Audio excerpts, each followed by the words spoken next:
হরিণটির খুব পানি পিপাসা লেগেছিল আর সে পানি পান করার জন্য পুকুরের দিকে যাচ্ছিল। তখন সেই পুকুরে একটি চিতা পানি খাচ্ছিল। কিরে, তোর সাহস তো কম নয়, তুই আমার সামনে আমার পুকুরে পানি খেতে এসেছিস।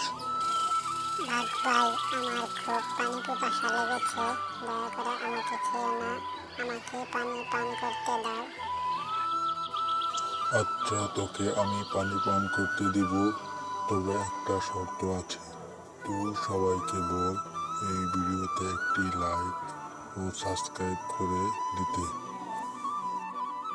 বন্ধুরা, তোমরা দয়া করে এই ভিডিওতে লাইক ও সাবস্ক্রাইব করে দাও, তা না হলে আমাকে এই বাঘটি খেয়ে ফেলবে।